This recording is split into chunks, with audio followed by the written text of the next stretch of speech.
Around the World in 80 Days by Jules Verne, Chapter 1, in which Phileas Fogg and Passepartout accept each other, one as master, the other as man. Mr. Phileas Fogg lived in 1872 at No. 7 Savile Row, Burlington Gardens, the house in which Sheraton died in 1814. He was one of the most noticeable members of the Reform Club, though he seemed always to avoid attracting attention, an enigmatical personage about whom little was known, except that he was a polished man of the world. People said that he resembled Byron, at least, that is, his head was Byronic, but he was a bearded, tranquil Byron who might live on 1,000 years without growing old. Certainly an Englishman, it was more doubtful whether Phileas Fogg was a Londoner. He was never seen on 'Change, nor at the bank, nor in the counting rooms of the city. No ships ever came into London docks of which he was the owner. He had no public employment. He had never been entered in any of the Inns of Court, either at the Temple or Lincoln's Inn or Gray's Inn, nor had his voice ever resounded in the Court of Chancery, or in the Exchequer, or in the Queen's Bench, or the ecclesiastical courts. He certainly wasn't a manufacturer, nor was he a merchant or a gentleman farmer. His name was strange to the scientific and learned societies, and he never was known to take part in the sage deliberations of the Royal Institution, or the London Institution, the Artisans' Association, or the Institution of Arts and Sciences. He belonged, in fact, to none of the numerous societies which swarmed the English capital, from the Harmonic to that of the entomologists, founded mainly for the purpose of abolishing pernicious insects. Phileas Fogg was a member of the Reform, and that was all. The way in which he got admission to the exclusive club was simple enough. He was recommended by the Barings, with whom he had an open credit. His checks were regularly paid at sight from his account current, which was always flush. Was Phileas Fogg rich? Undoubtedly. But those who knew him best could not imagine how he made his fortune, and Mr. Fogg was the last person whom to apply for the information. He was not lavish, nor, on the contrary, avaricious. For whenever he knew that money was needed for a noble, useful, or benevolent purpose, he supplied it quietly and sometimes anonymously. He was, in short, the least communicative of men. He talked very little, and it seemed all the more mysterious for his taciturn manner. His daily habits were quite open to the observation, but whatever he did was so exactly the same thing that he had always done before that the wits of those curious were fairly puzzled. Had he travelled? It was likely, for no one seemed to know the world more familiarly. There was no spot so secluded that he did not have appeared to have an intimate acquaintance with it. He often corrected, with a few clear words, the 1,000 conjectures advanced by members of the club as to the lost and unheard-of travellers, pointing out the true probabilities, and seeming as if gifted with a sort of second sight. So often did events justify his predictions, he must have travelled everywhere, at least in the spirit. It was at least certain that Phileas Fogg had not absented himself from London for many years. Those who were honoured by a better acquaintance with him than the rest declared that nobody could pretend to have ever seen him anywhere else. His sole pastimes were reading the papers and playing whist. He often won at this game, which, as a silent one, harmonized with his nature. But his winnings never went into his purse. Being reserved as a fund for his charities, Mr. Fogg played not to win, but for the sake of playing. The game was in his eyes a contest, a struggle with difficulty, yet a motionless, unwearying struggle congenial to his tastes. Phileas Fogg was not known to have either wife or children, which may happen to the most honest people, either relatives or near friends, which is certainly more unusual. He lived alone in his house at Savile Row, whither none penetrated. A single domestic sufficed to serve him. He breakfasted and dined at the club, at hours mathematically fixed, in the same room, at the same table, never taking his meals with other members, much less bringing a guest with him, and went home exactly at midnight, only to retire at once to bed. He never used the cosy chambers which the Reform provides for its favoured members. He passed 10 hours out of the 24 in Savile Row, either in sleeping or making his toilet. When he chose to take a walk, it was with a regular step in the entrance hall with its mosaic flooring, or in the circular gallery with its dome supported by 20 red periphery Ionic columns, and illuminated by blue-painted windows. When he breakfasted or dined, all the resources of the club, its kitchens and pantries, its buttery and dairy, aided to crowd his table with their most succulent stores. He was served by the gravest waiters, in dress coats and shoes with swanskin soles, who proffered the viands in special porcelain, and on the finest linen club decanters of a lost mould contained his sherry, his port, and his cinnamon-spiced claret, while his beverages were refreshingly cooled with ice, brought at great cost from the American lakes. If to live in this style is to be eccentric, it must be confessed that there is something good in eccentricity. The mansion in Savile Row, though not sumptuous, was exceedingly comfortable. The habits of its occupants were such as to demand but little from the sole domestic. But Phileas Fogg required him to be almost superhumanly prompt and regular. On this very 2nd of October he had dismissed James Forster, because that luckless youth had brought him shaving water at 84 degrees Fahrenheit instead of 86, and he was awaiting his successor, who was due at the house between 11 and half past. Phileas Fogg was seated squarely in his armchair, his feet close together like those of a grenadier on a parade, his hands resting on his knee, his body straight, his head erect. He was steadily watching a complicated clock which indicated the hours, the minutes, the seconds, the days, the months, and the years. At exactly 11:30, Mr. Fogg would, according to his daily habit, quit Savile Row and repair to the Reform. A rap at this moment sounded on the door of the cosy apartment where Phileas Fogg was seated, and James Forster, the dismissed servant, appeared. "The new servant," said he. A young man of 30 advanced and bowed. "You are a Frenchman, I believe?" asked Phineas Fogg, "and your name is John." "Jean, if monsieur pleases," replied the newcomer. "Jean Passepartout, a surname which has clung to me because I have a natural aptness for going out of one business into another. I believe I'm honest, monsieur, but to be outspoken, I've had several trades. I've been an itinerant singer, a circus rider, when I used to vault like Leotard, and dance on the rope like Blondine. Then I got to be professor of gymnastics, so to make better use of my talents, I was a sergeant fireman at Paris, and assisted many a big fire. But I quitted France 5 years ago, and wishing to taste the sweets of domestic life, took service here as a valet in England. Finding myself out of place, and hearing that Monsieur Phileas Fogg was the most exact and settled gentleman in the United Kingdom, I have come to Monsieur in the hope of living with him a tranquil life, and forgetting even the name of Passepartout." "Passepartout suits me," responded Mr. Fogg. "You are well recommended to me. I hear a good report of you. You know my conditions?" "Yes, monsieur." "Good. What time is it?" 22 minutes after 11, returned Passepartout, drawing an enormous silver watch from the depths of his pocket. "You are too slow," said Mr. Fogg. Pardon me, monsieur, it's impossible. You are 4 minutes too slow. No matter, it's enough to mention the year. Now from this moment, 29 minutes after 11 a.m., this Wednesday, 2nd October, you are in my service." Phileas Fogg got up, took his hat in his left hand, put it on his head with an automatic motion, and went off without a word. Passepartout heard the street door shut once. It was his new master going out. He heard it shut again. It was his predecessor, James Forster, departing in his turn. Passepartout remained alone in the house in Savile Row. End of Chapter 1. Read by David Russell for Lit to Go.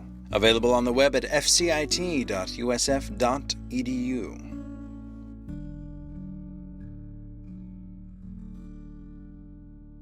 Around the World in 80 Days by Jules Verne.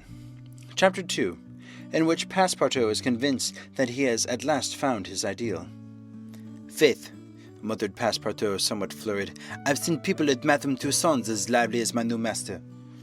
Madame Toussaint's people, let it be said, are of wax, and are much visited in London. Speech is all that is wanting to make them human. During his brief interview with Mr. Fogg, Passepartout had been carefully observing him. He appeared to be a man about 40 years of age, with fine, handsome features, and a tall, well-shaped figure. His hair and whiskers were light, his forehead compact and unwrinkled, his face rather pale, his teeth magnificent. His countenance possessed in the highest degree what physiognomists call a repose in action, a quality of those who act rather than talk. Calm and phlegmatic, with a clear eye, Mr. Fogg seemed a perfect type of that English composure which Angelica Kauffmann had so skilfully represented on canvas. Seen in the various phases of his daily life, he gave the idea of being perfectly well-balanced, as exactly regulated as a Leroy chronometer. Phileas Fogg was indeed exactitude personified, and this was betrayed even in the expression of his very hands and feet, for in men as well in animals, the limbs themselves are expressions of their passions. He was so exact that he was never in a hurry, was always ready, and was economical alike in his steps and his motions. He never took one step too many, and always went to his destination by the shortest cut. He made no superfluous gestures, and was never seen to be moved or agitated. He was the most deliberate person in the world, yet always reached his destination at the exact moment. He lived alone, and, so to speak, outside of every social relation, and as he knew that his world account must be taken into a friction, and that a friction retards, he never rubbed against anybody. As for Passepartout, he was a true Parisian of Paris. Since he had abandoned his own country for England, taking service as a valet, he had in vain searched for a master after his own heart. Passepartout was by no means one of those pert dunces despised by Molière, with a bold gaze and a nose held high in the air.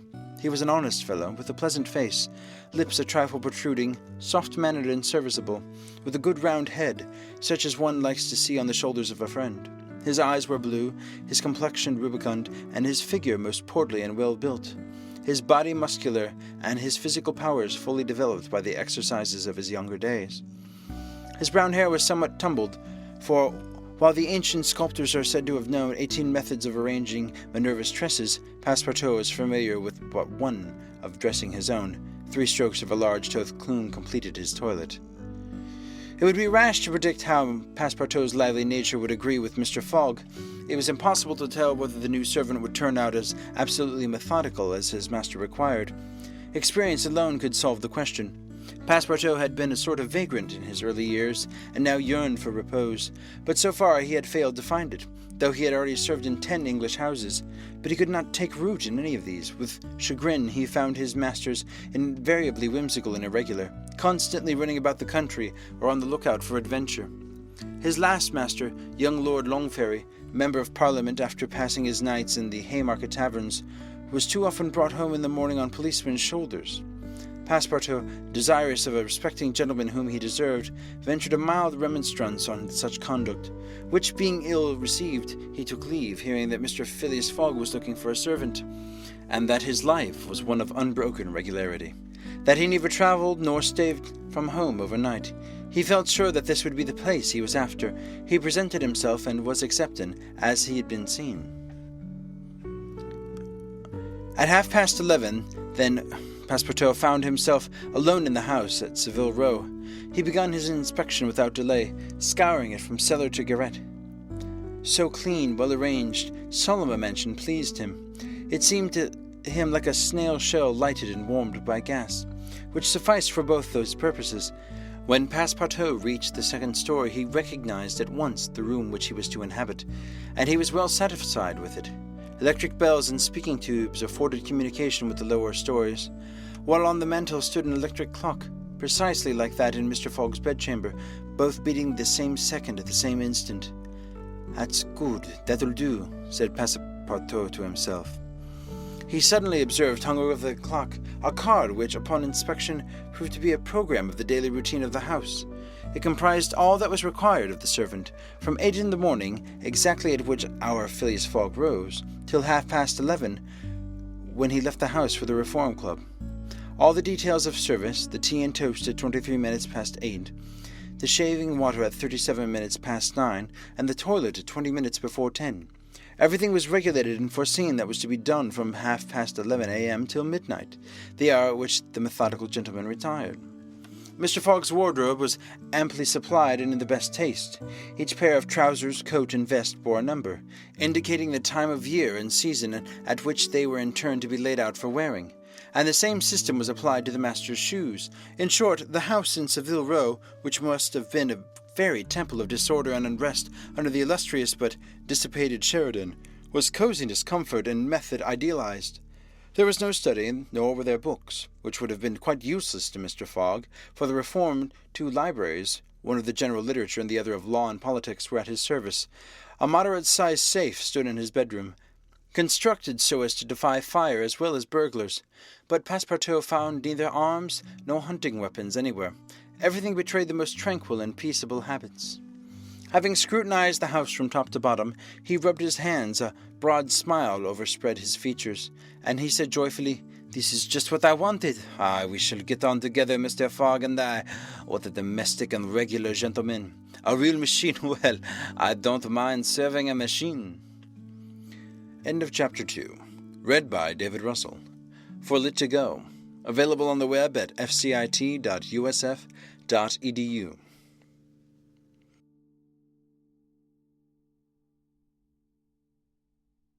Around the World in 80 Days by Jules Verne, Chapter 3, in which a conversation takes place which seems likely to cost Phileas Fogg dear. Phileas Fogg, having shut the door of his house at 11:30, and having put his right foot before his left 575 times, and his left foot before his right 576 times, reached the Reform Club, an imposing edifice in Pall Mall, which could not have cost less than 3 millions. He repaired at once to the dining room, the 9 windows of which open upon a tasteful garden, where the trees were already gilded with autumn colouring, and took his place at the habitual table, the cover of which had already been laid for him. His breakfast consisted of a side dish, a broiled fish with Reading sauce, a scarlet slice of roast beef garnished with mushrooms, a rhubarb and gooseberry tart, and a morsel of Cheshire cheese, the whole being washed down with several cups of tea, for which the Reform is famous. He rose at 1:13, and directed his steps towards the large hall, a sumptuous apartment adorned with lavishly framed paintings. A flunkey handed him an uncut Times, which he proceeded to cut with a skill which betrayed familiarity with its delicate operation. The perusal of this paper absorbed Phileas Fogg until about 4:15, whilst the Standard, his next task, occupied him till the dinner hour. Dinner passed as breakfast had done, and Mr. Fogg reappeared in the reading-room, and sat down to the Pall Mall at 20 minutes before 6. Half an hour later, several members of the Reform came in and drew up into the fireplace, where a coal fire was steadily burning. They were Mr. Fogg's usual partners at whist, Andor Stewart, an engineer, John Sullivan and Samuel Fellentin, bankers, Thomas Flanagan, a brewer, and Gauthier Ralph, one of the directors of the Bank of England, all rich and highly respectable personages, even in a club which compromises the princes of English trade and finance. "Well, Ralph," says Thomas Flanagan, "what about that robbery?" "Ooh," replied Stewart, "the bank will lose money." "On the contrary," broke in Ralph, "I hope we may put our hands on that robber. Skillful detectives have been sent to all the principal ports of America and the continent, and he'll be a clever fellow if he slips through their fingers." "But you haven't got the robber's description," asked Stewart. "In the first place, he's no robber at all," returned Ralph positively. "What? A fellow makes off with £55,000, no robber?" "No. "Perhaps a manufacturer, then?" The Daily Telegraph says that he's a gentleman." It was Phileas Fogg, whose head now emerged from behind his newspapers, who made this remark. He bowed to his friends, and entered into the conversation. The affair which formed its subject, which was now town talk, had occurred 3 days before at the Bank of England. A package of banknotes to the value of £55,000 had been taken from the principal cashier's table, that functionary being at the moment engaged in registering the receipt of 3 shillings and 6pence. Of course, he could not have his eyes everywhere. Let it be observed that the Bank of England reposes a touching confidence in the honesty of the public. There are neither guards nor gratings to protect its treasures. Gold, silver, banknotes are freely exposed, and at the mercy of the first comer.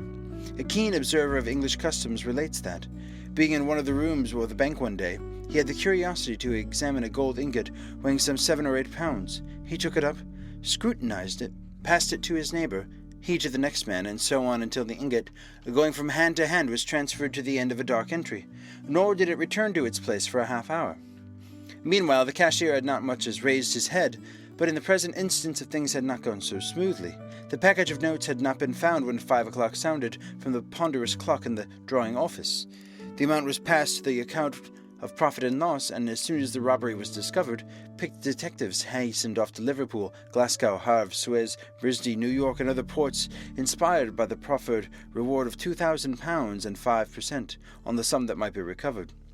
Detectives were also charged with narrowly watching those who arrived at or left London by rail, and a judicial examination was once entered upon. There were real grounds for supposing, as the Daily Telegraph said, that the thief did not belong to a professional band. On the day of the robbery, a well-dressed gentleman of polished manners and a well-to-do air had been observed going to and fro in the paying room where the crime was committed. A description of him was easily procured and sent to the detectives, and some hopeful spirits, of whom Ralph was one, did not despair of his apprehension. The papers and clubs were full of the affair, and everywhere the people were discussing the probabilities of a successful pursuit, and the Reform Club was especially agitated, several of its members being bank officials. Ralph would not concede that the work of the detectives was likely to be in vain, for he thought that the prize offered would greatly stimulate their zeal and activity, but Stewart was far from sharing this confidence, and, as they placed themselves at the whist table, they continued to argue the matter. Stewart and Flanagan played together, while Phileas Fogg had Fellenton for his partner. As the game proceeded, the conversation ceased, excepting between the rubbers where it revived again. "I maintain," said Stewart, "that the chances are in favour of the thief, who must be a shrewd fellow." "Well, where can he fly to?" asked Ralph. "No country safe for him." "Pshaw! Where could he go, then?" "Oh, I don't know that. The world is big enough." "It was once," said Phileas Fogg in a low tone. "Cut, sir," he added, handing the cards to Thomas Flanagan. The discussion fell during the rubber, after which Stewart took up its thread. "What do you mean by once? Has the world grown smaller?"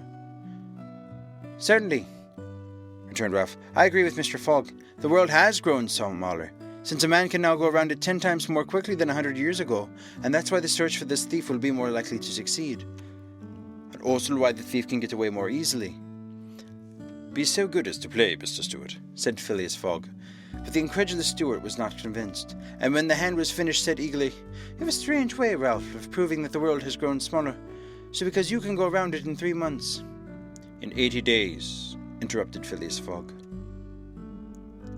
"That is true, gentlemen," added John Sullivan.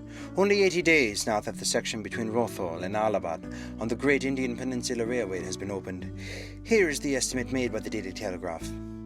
From London to Suez, via Mount Cenis and Brinsday, by rail and steamboats. 7 days from Suez to Bombay by steamer. 13 from Bombay to Calcutta by rail. 3 from Calcutta to Hong Kong by steamer. 13 from Hong Kong to Yokohama by steamer. 6 from Yokohama to San Francisco by steamer. 22 from San Francisco to New York by whale. 7 from New York to London by steamer and rail. 9. Total 80 days. "Yes, in 80 days, exclaimed Stewart, who in excitement made a false deal. "But it doesn't take into account bad weather, contrary winds, shipwrecks, railway accidents, and so on." "All included," returned Phileas Fogg, continuing to play despite the discussion. "But suppose the Hindus or Indians pull off the rails," replied Stewart. "Suppose they stop the trains, pillage the luggage vans, and scalp the passengers." "All included," calmly retorted Fogg, adding as he threw down the cards, "2 trumps." Stewart, whose turn it was to deal, gathered them up and went on, "You're right, theoretically, Mr. Fogg, but practically also, Mr. Stewart. I'd like to see you do it in 80 days. Depends on you. Shall we go?" "Heaven preserve me, but I would wager £4,000 that such a journey made under these conditions is impossible." "Quite possible, on the contrary," returned Mr. Fogg. "Well, make it, then." "The journey round the world in 80 days? "Yes, I should like nothing better." "When?" "At once. Only I warn you that I shall do it at your expense." "It's absurd," cried Stewart, who was beginning to be annoyed at the persistency of his friend. "Come, let's go on with the game." "Deal over again, then," said Phileas Fogg. "There's a false deal." Stewart took up the pack with a feverish hand, and then suddenly put them down again. "Well, Mr. Fogg," said he, "it shall be so. I will wager the 4,000 on it." "Calm yourself, dear Stewart," said Fellenton. "It's only a joke." "Then I'll say I'll wager," returned Stewart. "I mean it." "All right," said Mr. Fogg, and turning to the others he continued, "I have a deposit of 20,000 at Barings, which I will willingly risk upon it." £20,000, cried Sullivan. £20,000, which you would lose by a single accidental delay. "The unforeseen does not exist," quietly replied Phileas Fogg. "But, Mr. Fogg, 80 days are the only estimate of the least possible time in which the journey can be made. A well-used minimum suffices for everything. But in order to not exceed it, you must jump mathematically from the trains upon the steamers, and from the steamers upon the trains again. I will jump mathematically." "You are joking." "A true Englishman doesn't joke when he's talking about so serious a thing as a wager," replied Phileas Fogg solemnly. "I will bet £20,000 against anyone who wishes that I will make the tour in the world in 80 days or less, in 1920 hours, or 115,200 minutes. Do you accept?" "We accept," replied Messrs. Stewart, Valentin, Sullivan, Flanagan, and Ralph after consulting each other. "Good," said Mr. Fogg. "The train leaves for Dover in a quarter before 9. I will take it." "This very evening?" "This very evening," returned Phileas Fogg. He took out and consulted a pocket almanac, and added, "As today is Wednesday, the 2nd of October, I shall be due in London in this very room of the Reform Club on Saturday, the 21st of December, at a quarter before 9 p.m., or else the £20,000, now deposited in my name at Barings, will belong to you. In fact and in right, gentlemen, here's a cheque for the amount."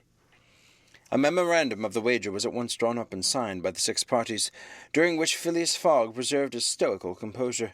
He certainly did not bet to win, and had only staked the £20,000, half of his fortune, because he foresaw that he might have to spend the other half to carry out this difficult, not to say unattainable, project.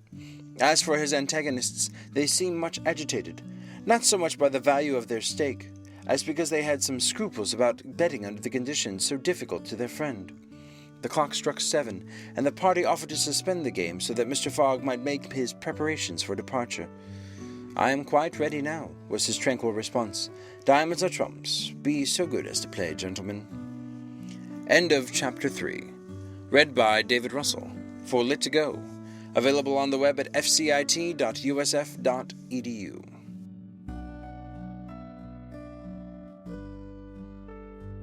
Around the World in 80 Days by Jules Verne. Chapter 4, in which Phileas Fogg astounds Passepartout his servant. Having won 20 guineas at whist, and taken leave of his friends, Phileas Fogg, at 25 minutes past 7, left the Reform Club. Passepartout, who had conscientiously studied the programme of his duties, was more than surprised to see his master guilty of the inexactness of appearing at this unaccustomed hour. For, according to rule, he was not due in Savile Row until precisely midnight. Mr. Fogg repaired to his bedroom and called out, "Passepartout!" Passepartout did not reply. It could not be he who was called. It was not the right hour. "Passepartout!" repeated Mr. Fogg without raising his voice. Passepartout made his appearance. "I've called you twice," observed his master. "But it is not midnight," replied the other, showing his watch. "I know it. I don't blame you. We start for Dover and Calais in 10 minutes. A puzzled grin overspread Passepartout's round face. Clearly he had not comprehended his master. "Monsieur is going to leave home?"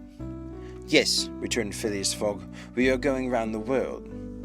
Passepartout opened wide his eyes, raised his eyebrows, held up his hands, and seemed about to collapse, so overcome was he with the stupefied astonishment. "Round the world," he murmured. "In 80 days, so we haven't a moment to lose." "But the trunks," gasped Passepartout, unconsciously swaying his head from right to left. "We'll have no trunks, only a carpet-bag, with 2 shirts and 3 pairs of stockings for me, and the same for you. We'll buy our clothes on the way. Bring down my mackintosh and travelling cloak, and some stout shoes, though we shall do little walking. Make haste!" Passepartout tried to reply, but could not. He went out, mounted to his own room, fell into a chair, and muttered, "That's good, that is, and I, who want to remain quiet."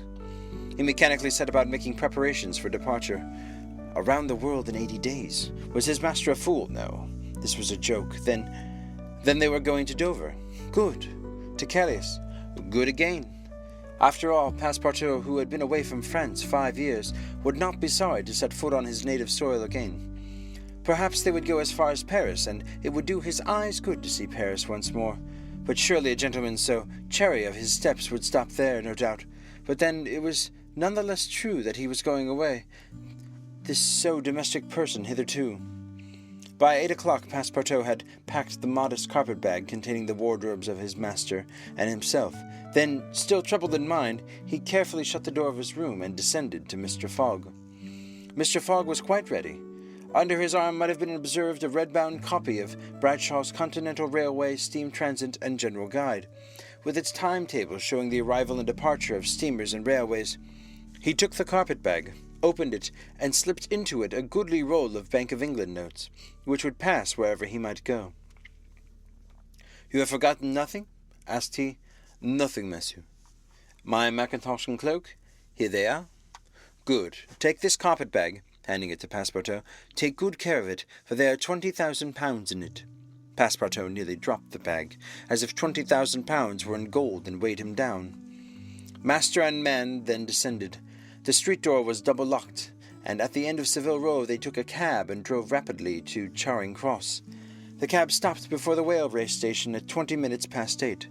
Passepartout jumped off the box and followed his master, who, after paying the cabman, was about to enter the station, when a poor beggar woman with a child in her arms, her naked feet smeared with mud, her head covered with a wretched bonnet, from which hung a tattered feather, and her shoulders shrouded in a ragged shawl, approached and mournfully asked for alms.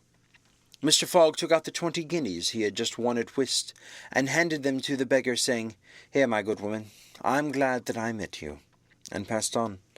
Passepartout had a moist sensation about the eyes. His master's action touched his susceptible heart.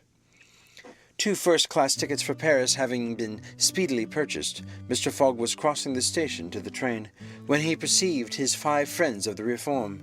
"Well, gentlemen," said he, "I'm off, you see, and if you will examine my passport when I get back, you will be able to judge whether I have accomplished the journey agreed upon."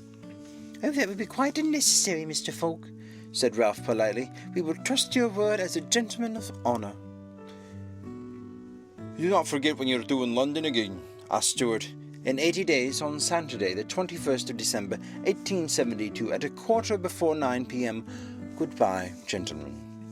Phileas Fogg and his servants seated themselves in a first-class carriage at 20 minutes before 9. 5 minutes later the whistle screamed, and the train slowly glided out of that station. The night was dark. A fine, steady rain was falling. Phileas Fogg, snugly ensconced in his corner, did not open his lips.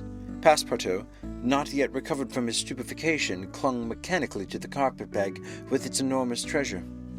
Just as the train was whirring through Sydenham, Passepartout suddenly uttered a cry of despair.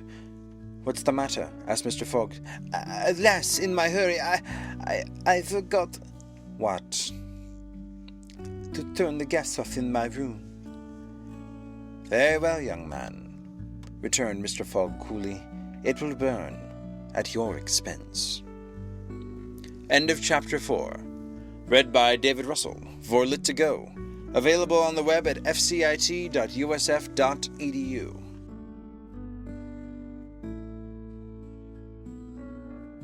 Around the World in 80 Days by Jules Verne. Chapter 5, in which a new species of funds unknown to the moneyed men appears on 'Change. Phileas Fogg rightly suspected that his departure from London would create a lively sensation at the West End. The news of the bet spread through the Reform Club, and afforded an exciting topic of conversation to its members. From the club it soon got to the papers throughout England. The boasted tour of the world was talked about, disputed, argued with as much warmth as if the subject were another Alabama claim. Some took sides with Phileas Fogg, but the large majority shook their heads and declared against him. It was absurd, impossible, they declared, that the tour of the world could be made, except theoretically and on paper, in this minimum of time. And with the existing means of travelling, the Times, Standard, Morning Post, and Daily News, and 20 other highly respectable newspapers, scouted Mr. Fogg's project as madness. The Daily Telegraph alone hesitatingly supported him. People in general thought him a lunatic, and blamed his Reform Club friends for having accepted a wager which betrayed the mental aberration of its proposer. Articles no less passionate than logical appeared on the question, for geography is one of the pet subjects of the English, and the columns devoted to Phileas Fogg's venture were eagerly devoured by all classes of readers. At first some rash individuals, principally of the gentler sex, espoused his cause, which became still more popular when the Illustrated London News came out with his portrait, copied from a photograph in the Reform Club. A few readers of the Daily Telegraph even dared to say, "Why not? After all, stranger things have come to pass." At last a long article appeared on the 7th of October in the Bulletin of the Royal Geographic Society, who treated the question from every point of view and demonstrated the utter folly of the enterprise. Everything, it said, was against the travellers, every obstacle imposed alike by man and by nature. A miraculous agreement of the times of the departure and arrival, which was impossible, was absolutely necessary to his success. He might, perhaps, reckon on the arrival of trains at the designated hours in Europe, where the distances were relatively moderate. But when he calculated upon crossing India in 3 days, and the United States in 7, could he rely beyond the misgiving upon accomplishing his task? There were accidents to machinery, the liability of trains to run off the line, collisions, bad weather, the blocking up by snow. Were not all these against Phileas Fogg? Would not he find himself, when travelling by steamer in winter, at the mercy of the winds and fogs?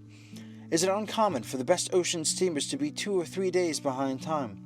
But a single delay would suffice to fatally break the chain of communication.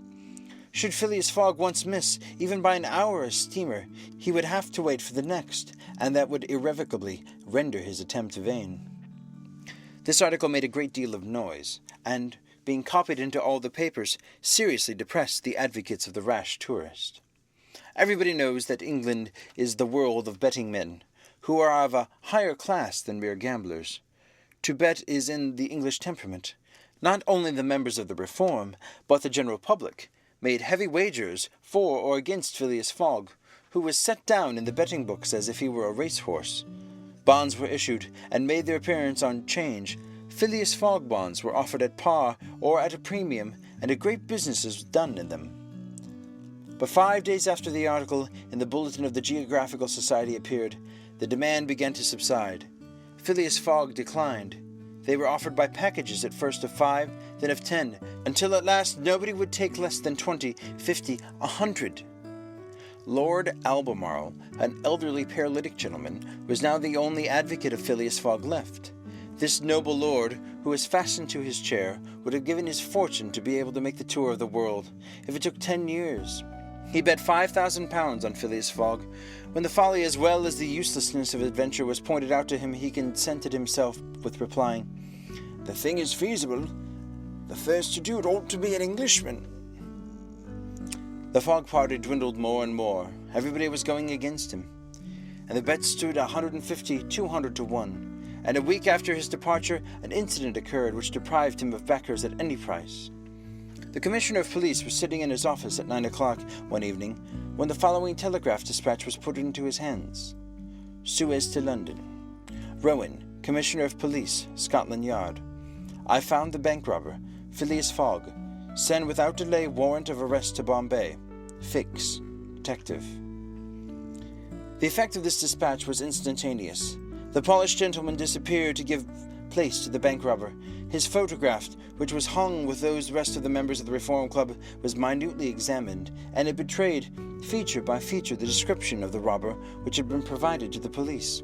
The mysterious habits of Phileas Fogg were recalled, his solitary ways, his sudden departure, and it seemed clear that, in undertaking a tour around the world on the pretext of a wager, he had no other end in view than to elude the detectives and throw them off his track. End of Chapter 5. Read by David Russell for Lit to Go. Available on the web at fcit.usf.edu.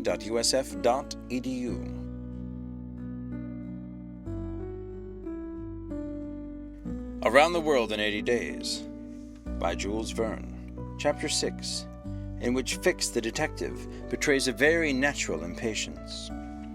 The circumstances under which this telegraphic dispatch about Phileas Fogg were sent as follows. The steamer Mongolia, belonging to the Peninsular and the Oriental Company, built of iron of 2,800 tons burden and 500 horsepower, was due at 11 o'clock a.m. on Wednesday, the 9th of October, at Suez. The Mongolia plied regularly between Brindisi and Bombay via the Suez Canal, and was one of the fastest steamers belonging to the company, always making more than 10 knots an hour between Brindisi and Suez, at 9.5 between Suez and Bombay. 2 men were promenading up and down the wharves among the crowd of natives and strangers who were sojourning at this once straggling village. Now, thanks to the enterprise of M. Lesseps, a fast-growing town was one of the British consuls at Suez, who, despite the prophecies of the English government and the unfavorable predictions of Stevenson, was in the habit of seeing from his office window English ships daily passing to and fro on the Great Canal, by which the old roundabout route from India to England by the Cape of Good Hope was abridged by at least a half. The other was a small, slight-built personage with a nervous, intelligent face and bright eyes peering out from under eyebrows, which he was incessantly twitching. He was just now manifesting unmistakable signs of impatience, nervously pacing up and down, and unable to stand still for a moment. This was Fix, one of the detectives who had been dispatched from England in search of the bank robber. It was his task to narrowly watch every passenger who arrived at Suez, and to follow up all who seemed to be suspicious characters, or bore a resemblance to the description of the criminal, which he had received 2 days before from the police headquarters at London. The detective was evidently inspired by the hope of obtaining the splendid reward, which could easily be the prize of success, and awaited with a feverish impatience, easy to understand, the arrival of the steamer Mongolia. "So you say, Consul," he asked for the 20th time, "that this steamer is never behind time?" "No, Mr. Fix," replied the consul. "She was bespoken yesterday at Portstead, and the rest of the way is no account to such a craft. I repeat, the Mongolia has been in advance of the time required by the company's regulation, and gained the prize awarded for excess of speed." "Does she come directly from Brindisi?" "Directly from Brindisi. She takes on the Indian mails there, and she left there Saturday at 5 p.m. Have patience, Mr. Fix. She will not be late, but really I don't see how. From the description you have, you will be able to recognize your man, even if he's on board the Mongolia." "A man rather feels the presence of these fellows, Consul, that recognizes them. You must have the scent for them. A scent is like a sixth sense, which combines hearing, seeing, smelling. I've arrested more than one of these gentlemen in my time, and if my thief is on board, I'll answer for it. He'll not slip through my fingers." "I hope so, Mr. Fix, for it was a heavy robbery." "A magnificent robbery, Consul. £55,000. We don't often have such windfalls. Burglars are getting to be so contemptible nowadays. A fellow gets hung for a handful of shillings." "Mr. Fix," said the consul, "I like your way of talking, and I hope you'll succeed, but I fear you'll have to find it far from easy. Don't you see the description of which you have as a singular resemblance to an honest man?" "Consul," remarked the detective dogmatically, "great robbers always resemble honest folks. Fellows who have rascally faces have only one course to take, and that is to remain honest. Otherwise they would be arrested offhand. As the artistic thing is to unmask honest countenances. It's no light task, I admit, but it's real art." Mr. Fix evidently was not wanting in a tinge of self-conceit. Little by little the scene on the quay became more animated. Sailors of various nations, merchants, shipbrokers, porters, fellahs bustled to and fro as if the steamer were immediately expected. The weather was clear and slightly chilly. The minarets of the town loomed above the houses in the pale rays of the sun. A jetty pier, some 2,000 yards long, extended to the roadstead. A number of fishing smacks and coasting boats, some retaining the fantastic fashion of the ancient galleys, were discernible on the Red Sea. As he passed among the busy crowd, Fix, according to habit, scrutinized the passers-by with a keen, rapid glance. It was now 10:30. "It's time it didn't come," he exclaimed as the port clock struck. "She can't be far off now," returned his companion. "How long will she stop at Suez?" 4 hours. Long enough to get in coal. It's 1,310 miles from Suez to Aden. At the other end of the Red Sea, she has to take a fresh coal supply." "And does she go from Suez directly to Bombay?" "Without putting in anywhere." "Good," said Fix. "If the robber's on board, he will no doubt get off at Suez, so as to reach the Dutch or French colonies in Asia by some other route. He ought to know that he would not be safe an hour in India, which is English soil." "Unless," objected the consul, "he is exceptionally shrewd. An English criminal, you know, is always better concealed in London than in anywhere else." This observation furnished the detective food for thought, and meanwhile the consul went away to his office. Fix, left alone, was more impatient than ever, having a presentiment that the robber was on board the Mongolia. If he had indeed left London intending to reach the New World, he would naturally take the route via India, which was less watched and more difficult to watch than that of the Atlantic. But Fix's reflections were soon interrupted by a succession of sharp whistles, which announced the arrival of the Mongolia. The porters and fellows rushed down to the quay, and a dozen boats pushed off from the shore to go and meet the steamer. Soon her gigantic hull appeared passing along between the banks, and 11 o'clock struck as she anchored in the road. She brought an unusual number of passengers, some of whom remained on deck to scan the picturesque panorama of the town, while the greater part disembarked in boats and landed on the quay. Fix took up a position and carefully examined each face and figure which made its appearance. Presently, one of the passengers, after vigorously pushing his way through the importunate crowd of porters, came up to him and politely asked if he could point out the English consulate, at the same time showing a passport which he wished to have visaed. Fix instinctively took the passport, and with a rapid glance read the description of its bearer. An involuntary motion of surprise nearly escaped him, for the description in the passport was identical with that of the bank robber which he had received from Scotland Yard. "Is this your passport?" asked he. "No, it's my master's." "And your master is—" "He's dead on board. But he must go to the councils in person so as to establish his identity." "Oh, is that necessary?" "Quite indispensable." "And where is the consulate?" "There, on the corner of the square," said Fix, pointing to a house 200 steps off. "I'll go and fetch my master, who won't be much pleased, however, to be disturbed." The passenger bowed to Fix and returned to the steamer. End of Chapter 6. Read by David Russell. For Lit to Go. Available on the web at fcit.usf.edu.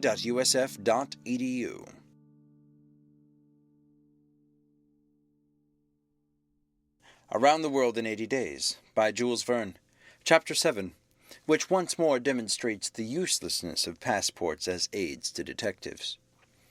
The detective passed down the quay and rapidly made his way to the consul's office, where he was at once admitted to the presence of that official.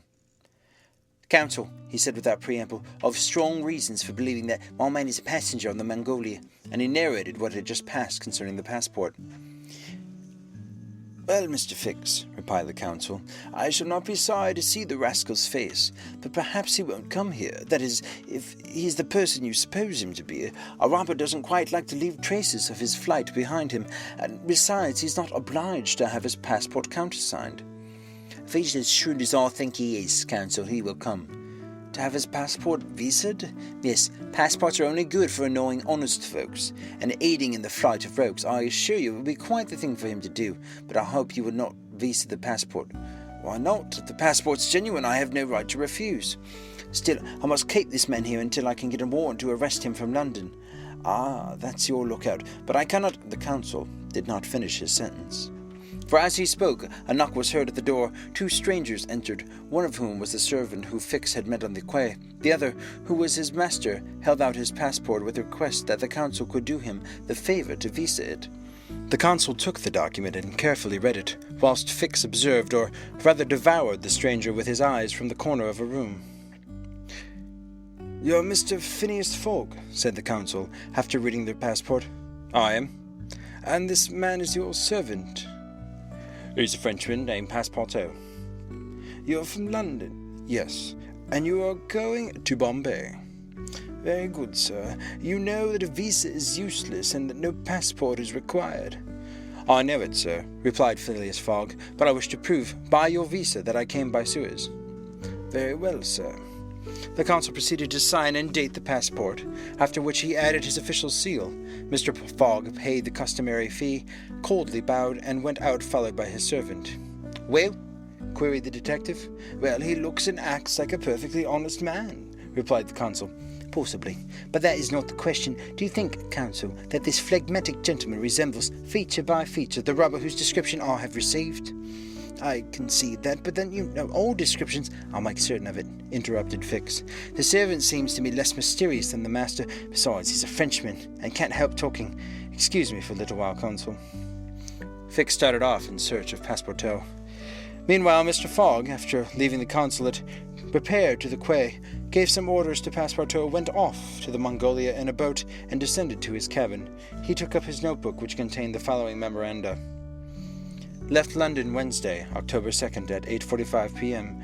Reached Paris Thursday, October 3rd at 7:20 a.m. Left Paris Thursday at 8:40 a.m. Reached Turin by Mont-Cenis Friday, October 4th at 6:35 a.m.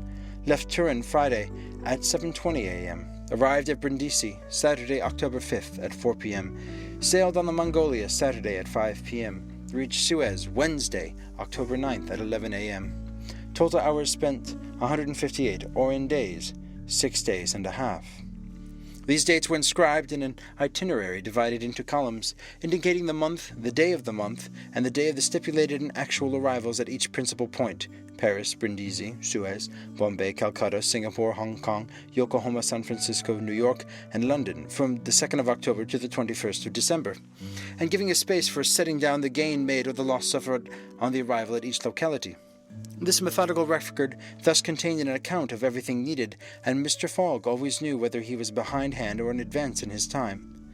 On this Friday, October 9th, he noted his arrival at Suez, and observed that he had as yet neither gained nor lost. He sat down quietly to breakfast in his hand, and never once thinking of inspecting the town, being one of those Englishmen who are wont to see foreign countries through the eyes of their domestics. End of Chapter 7. Read by David Russell. For Lit to Go. Available on the web at fcit.usf.edu.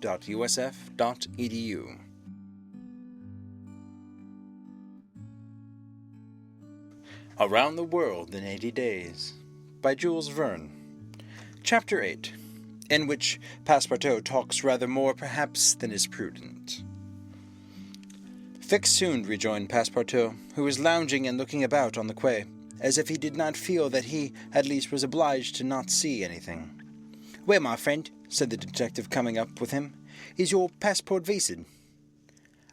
"So it is, monsieur," responded Passepartout. "Thanks, yes, the passport is all right." "Are you looking about you?" "Yes, we travel so fast that I seem to be journeying into a dream. So this is Suez?" "Yes." "In Egypt?" "Certainly, in Egypt." "And in Africa?" "In Africa." "In Africa," repeated Passepartout. "Just think, monsieur, I had no idea that we should go farther than Paris, and all I saw of Paris was between 20 minutes past 7 and 20 minutes before 9 in the morning, between the northern and the line stations, through the windows of a car and in the driving rain. How I regret not seeing once more Père Lachaise and the circus at Champs-Élysées." "You're in a great hurry, then?" "I am not, but my master is. By the way, I must buy some shoes and shirts. We came away without trunks and only with a carpet bag. I will show you an excellent shop for getting what you want." "Really, monsieur, you are so kind." And they walked off together, Passepartout chatting volubly as they went along. "Above all," said he, "don't let me lose the steamer. We've got plenty of time. It's only 12 o'clock. Passepartout pulled out his big watch. 12, he examined. "Why, it's only 8 minutes before 10. "Your watch is slow." "My watch? A family watch, monsieur, which has come down from my great-grandfather. It does not vary 5 minutes in the year. It's a perfect chronometer. Look, you." "I say how it is," said Fix. "You've kept London time, which is 2 hours behind that of Suez. You ought to regulate your watch at noon in each country." "I regulate my watch? Never!" "Well, then, it will not agree with the sun." "So much the worse for the sun, monsieur. The sun will be wrong, then." And the worthy fellow returned the watch to its fob with a defiant gesture. After a few minutes' silence, Fix resumed. "You left London hastily, then?" "I'd rather think so. Last Friday at 8 o'clock in the evening, Monsieur Fogg came home from his club, and 3/4 of an hour afterwards we were off." "But where's your master going?" "Always straight ahead. He's going around the world." "Round the world?" cried Fix. "Yes, in 80 days. He says it's on a wager, but between us, I don't believe a word of it. That wouldn't be common sense. There's something else in the wind." "Ah, Mr. Fogg is character, is he?" "I should say he was." "Is he rich?" "No doubt, for he's carrying an enormous sum in brand new banknotes with him. And he didn't spare the money on the way either. He has offered a large reward to the engineer of the Mongolia if he gets us to Bombay well in advance of time." "And you've known your master a long time?" "Why, no. I entered his service the very day we left London." The effect of these replies upon the already suspicious and excited detective may be imagined. The hasty departure from London soon after the robbery, the large sum carried by Mr. Fogg, his eagerness to reach distant countries, the pretext of an eccentric and foolhardy bet, all confirmed Fix of his theory. He continued to pump poor Passepartout, and learned that he really knew little or nothing of his master, who lived a solitary existence in London, was said to be rich, though no one knew whence came his riches, and was mysterious and impenetrable in his fares and habits. Fix felt sure that Phileas Fogg would not land at Suez, but was really going on to Bombay. "Is Bombay far from here?" asked Passepartout. "Pretty far. It's 10 days' voyage by sea." "And what country is Bombay?" "India." "In Asia?" "Certainly." "The deuce! I was going to tell you there's one thing that worries me. My burner." "What burner?" "My gas burner, which I forgot to turn off, which is at this moment burning at my expense. I have calculated, monsieur, that I shall lose 2 shillings every 24 hours, exactly 6 pence more than I earn, and you will understand the longer our journey." Did Fix pay any attention to Passepartout's trouble about the gas? It is not probable. He was not listening, but cogitating a project. Passepartout and he had now reached the shop where Fix left his companion to make purchases. After recommending him not to miss the steamer, and hurried back to the consulate, now that he was fully convinced Fix had quite recovered his equanimity. "Counsel," said he, "I no longer have any doubt. I've spotted my man. He passes himself off as an old stick who's going around the world in 80 days. "He is a sharp fellow," returned the consul, "and counts on returning to London after putting the police of 2 countries off his track." "We'll see about that," replied Fix, "but you are not mistaken." "I am not mistaken." "Why was this robber so anxious to prove by the visa that he had passed through Suez?" "What? I've no idea, but listen to me." He reported in a few words the most important parts of his conversation with Passepartout. "In short," said the consul, "appearances are wholly against this man. And what are you going to do?" "Send a dispatch to London for a warrant of arrest to be dispatched instantly to Bombay, and take passage aboard the Mongolia. Follow my road to India, and there, on English ground, arrest him politely, with my warrant in my hand and my hand on his shoulder." Having uttered these words with a cool, careless air, the detective took leave of the consul, and repaired to the telegraph office, whence he sent the dispatch which we have seen in the London police office. A quarter of an hour later found Fix, with a small bag in his hand, proceeding on board the Mongolia, and ere many moments longer the noble steamer rode out at full steam upon the waters of the Red Sea. End of Chapter 8.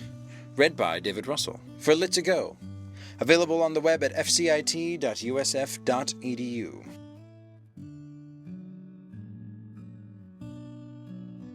Around the World in 80 Days by Jules Verne. Chapter 9. In which the Red Sea and the Indian Ocean prove propitious to the designs of Phileas Fogg. The distance between the Suez and the Aden is precisely 1,310 miles, and the regulations of the company allow steamers 138 hours in which to traverse it. The Mongolia, thanks to the vigorous exertions of the engineer, seemed likely, so rapid was her speed, to rather reach her destination considerably within that time. The greater part of the passengers from Brindisi were bound for India, some for Bombay, others for Calcutta by way of Bombay, the nearest route thither. Now that a railway crosses the Indian peninsula, among the passengers was a number of officials and military officers of various grades, the latter being either attached to the regular British forces or commanding the sepoy troops, and receiving high salaries ever since the central government has assumed the powers of the East India Company, for the sub-lieutenants get £280, brigadiers £2,400, and generals of divisions £4,000.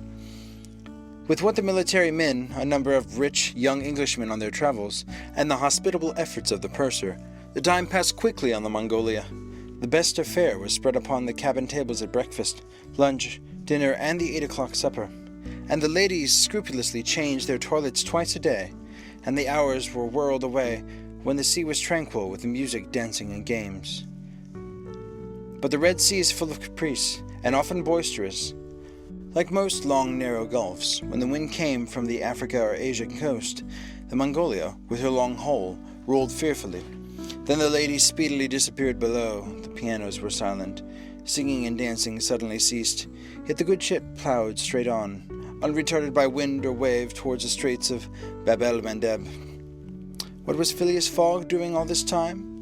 It might be through that in his anxiety he would be constantly watching the changes of the wind and the disorderly raging of the billows, every chance, in short, which might force the Mongolia to slacken her speed, and thus interrupt his journey. But if he thought of these possibilities, he did not betray the fact by any outward sign. Always the same impassible member of the Reform Club, whom no incident could surprise, as unwavering as the ship's chronometers, and seldom having the curiosity to even go upon the deck.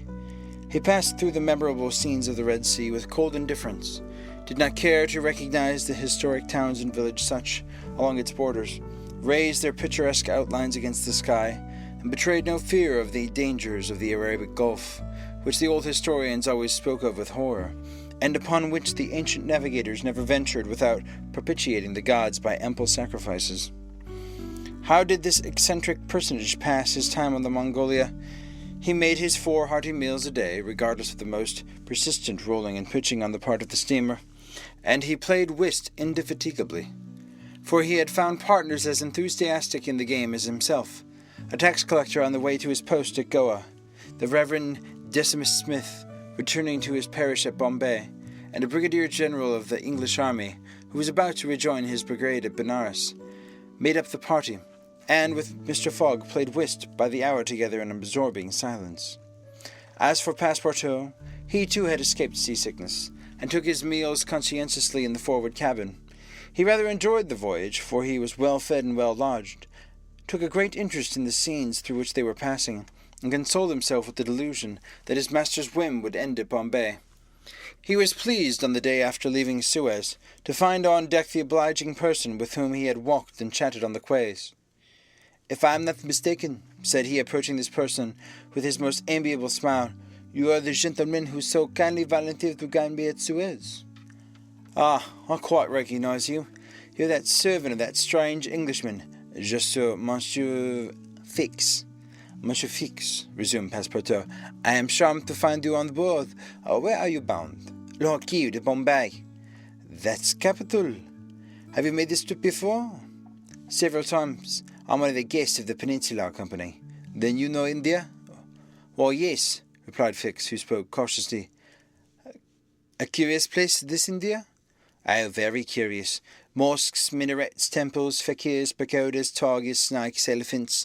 I hope you will have ample time to see the sights."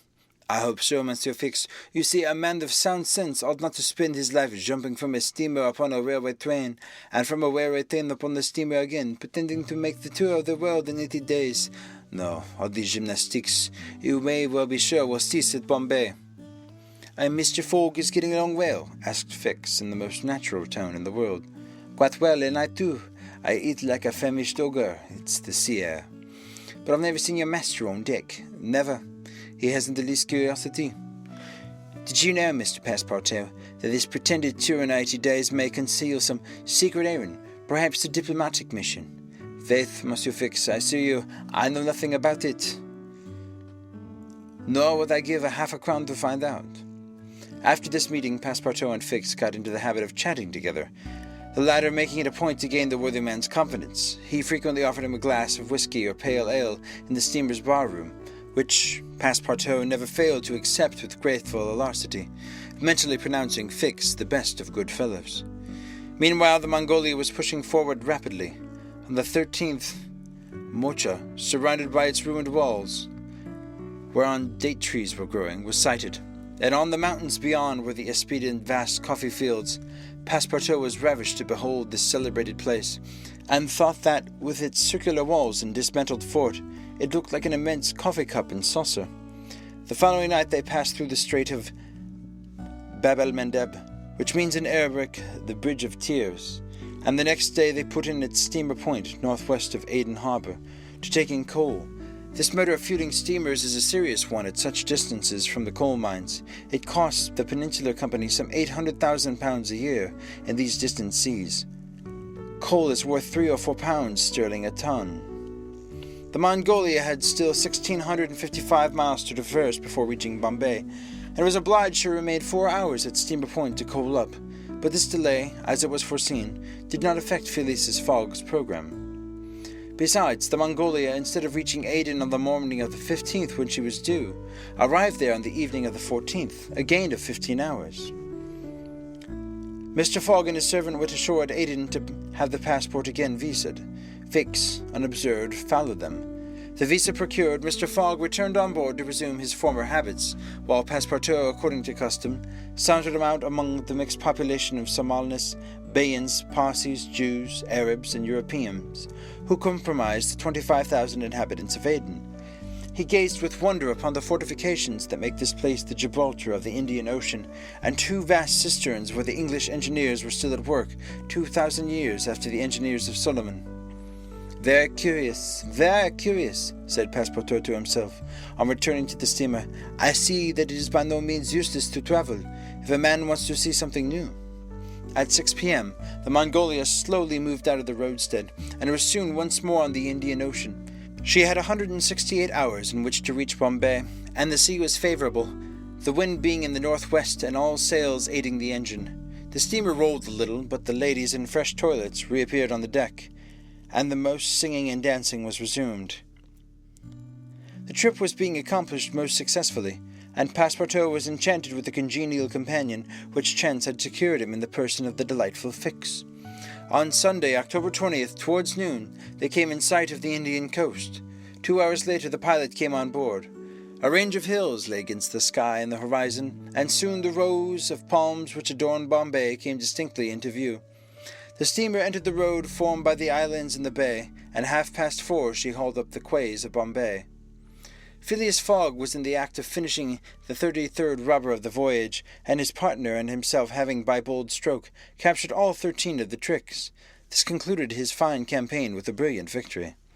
The Mongolia was due at Bombay on the 22nd. She arrived on the 20th. This was a gain to Phileas Fogg of 2 days since his departure from London, and he calmly entered that fact in the itinerary in the column of gains. End of Chapter 9. Read by David Russell. 4 lit to go. Available on the web at fcit.usf.edu.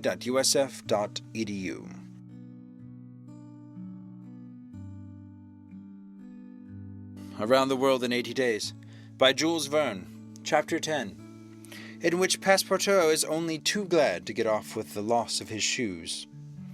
Everybody knows that the great reverse triangle of land, with its base in the north and its apex in the south, which is called India, embraces 1,400,000 square miles, upon which is spread unequally a population of 180 millions of souls. The British Crown exercises a real and despotic dominion over the larger portion of the vast country, and has a Governor-General stationed in Calcutta, governors at Madras, Bombay, and in Bengal, and a Lieutenant Governor at Agra. But British India, properly so called, only embraces 700,000 square miles, and a population from 100 to 110 million of inhabitants. A considerable portion of India is still free from British authority, and there are certain ferocious Rajas in the interior who are absolutely independent. The celebrated East India Company was all-powerful from 1756, when the English first gained a foothold on the spot where they now stands, the city of Madras. Down to the time of the great sepoy insurrection, it gradually annexed province after province, purchasing them of the native chiefs, whom it seldom paid, and appointed the Governor-General and his subordinates, civil and military. But the East Indian Company has now passed away, leaving the British possessions in India directly under the control of the Crown. The aspect of the country, as well as the manners and distinctions of race, is daily changing. Formerly one was obliged to travel in India by the old cumbrous methods of going on foot or horseback, in palanquins or unwieldy coaches. Now fast steamboats ply on the Indus and the Ganges, and a great railway with branch lines joining the main line at many points on its route traverses the peninsula from Bombay to Calcutta in 3 days. This railway does not run in a direct line across India. The distance between Bombay and Calcutta, as the bird flies, is only from 1,000 to 1,100 miles, but the deflections of the road increase this distance by more than a third. The general route of the great Indian Peninsula Railways is as follows. Leaving Bombay, it passes through Salsit. Crossing to the continent opposite Tana, it goes over the chain of the Western Ghats and runs thence northeast as far as Brahmapur, skirts the nearly independent area of Bunslund, ascends to Allahabad, and turns thence eastwardly, meeting the Ganges at Benares, and then departs from the river a little, and descending southwardly by Burdivian and the French town of Chandernagore, and has its terminus at Calcutta. The passengers of the Mongolia went ashore at 4:30 p.m. At exactly 8 the train would start for Calcutta. Mr. Fogg, after bidding goodbye to his whist partners, left the steamer, gave his servant several errands to do, urged it upon him to be at the station promptly at 8, and with his regular step, which beat to the second, like an astronomical clock, directed his steps to the passport office. As for the wonders of Bombay, its famous city halls, its splendid libraries, its forts, its docks, its bazaars, mosques, and synagogues, its Armenian churches, and the noble pagoda on Malabar Hill, with its 2 polygonal towers, he cared not a straw to see them. He would not deign to examine even the masterpieces of El Infanta, or the mysterious hypogea, concealed southeast from the docks, or those fine remains of a Buddhist architecture, the Canarian grottos of the island Salsette. Having transacted his business in the passport office, Phileas Fogg repaired quietly to the railway station, where he ordered dinner. Among the dishes served up to him, the landlord especially recommended a certain giblet of native rabbit on which he prided himself. Mr. Fogg accordingly tasted the dish, but despite its spice sauce, found it far from palatable. He rang for the landlord, and on his appearance said, fixing his clear eyes upon him, "Is this rabbit, sir?" "Yes, my lord," the rogue boldly replied, "a rabbit from the jungles." "And this rabbit did not mew when he was killed?" "Mew, my lord. What a rabbit mew, I swear to you." "Be so good, landlord, as to not swear, but remember this. Cats were formerly considered in India as sacred animals, and that was a good time." "For the cats, my lord? Perhaps for the travellers as well." After which Mr. Fogg quietly continued his dinner. Fix had gone on shore shortly after Mr. Fogg, and his first destination was the headquarters of the Bombay police. He made himself known as a London detective, told his business at Bombay, asked the position of affairs relative to the supposed robber, and nervously asked if a warrant had arrived from London. It had not reached the office. Indeed, there had not yet been time for it to arrive. Fix was sorely disappointed, and tried to obtain an order of arrest from the director of the Bombay police. This the director refused. As the matter concerned the London office, which alone could legally deliver the warrant, Fix did not insist, and was fain to resign himself to await the arrival of the important document. But he was determined not to lose sight of a mysterious rogue as long as he stayed in Bombay. He did not doubt for a moment, any more than Passepartout, that Phileas Fogg would remain there, at least until it was time for the warrant to arrive. Passepartout, however, had no sooner heard his master's orders on leaving the Mongolia than he saw at once that they were going to leave Bombay as they had done Suez and Paris, and that the journey would be extended at least as far as Calcutta, perhaps beyond that place. He began to ask himself if this bet Mr. Fogg talked about was not really in good earnest, and whether his fate was not in truth forcing him, despite his love of repose, around the world in 80 days. Having purchased the usual quota of shirts and shoes, he took a leisurely promenade around the streets, where crowds of people, of many nationalities, Europeans, Persians with pointed caps, Benyans with round turbans, Sindhis with square bonnets, Parsis with black mitres, and long-robed Armenians were collected. It happened to be the day after a Parsi festival. These descendants of the sect of Zoroaster, the most thrifty, civilized, intelligent, and austere of the East Indians, among whom are counted the richest native merchants of Bombay, were celebrating a sort of religious carnival with processions and shows, in the midst of which Indian dancing girls, clothed in perfect modesty, to the sound of viols and the clanging of tambourines. It is needless to say that Passepartout watched these curious ceremonies with staring eyes and gaping mouth, and that his countenance was that of the greenest booby imaginable. Unhappily for his master, as well as himself, his curiosity drew him unconsciously farther off than he intended to go. At last, having seen the Parsi carnival wind away in the distance, he was turning his steps towards the station, when he happened to espy the splendid pagoda on Malabar Hill, and was seized with an irresistible desire to see its interior. He was quite ignorant that it is forbidden to Christians to enter certain Indian temples, and that even the faithful must not go in without first leaving their shoes outside the door. It may be said here that the wise policy of the British government severely punishes a disregard of the practices of the native religions.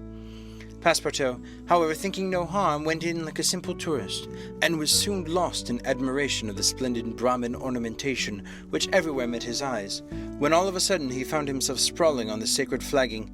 He looked up to behold 3 enraged priests, who forthwith fell upon him, tore off his shoes, and began to beat him with loud, savage exclamations.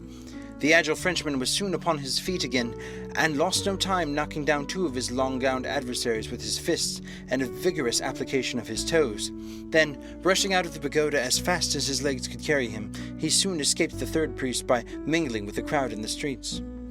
At 5 minutes before 8, Passepartout, hatless, shoeless, and having in the squabble lost his package of shirts and shoes, rushed breathlessly into the station. Fix, who had followed Mr. Fogg to the station, and saw that he was really going to leave Bombay, was there, upon the platform. He had resolved to follow the supposed robber to Calcutta, and farther if necessary. Passepartout did not observe the detective, who stood in an obscure corner, but Fix heard him relate his adventures in a few words to Mr. Fogg. "I hope that this will not happen again," said Phileas Fogg coldly, as he got into the train. Poor Passepartout, quite crestfallen, followed his master without a word. Fix was on the point of entering another carriage when an idea struck him which induced him to alter his plan. "Now I'll stay," muttered he. "An offence has been committed on Indian soil. I've got my man." Just then the locomotive gave a sharp screech, and the train passed out into the darkness of the night. End of Chapter 10. Read by David Russell for Lit2Go. Available on the web at fcit.usf.edu.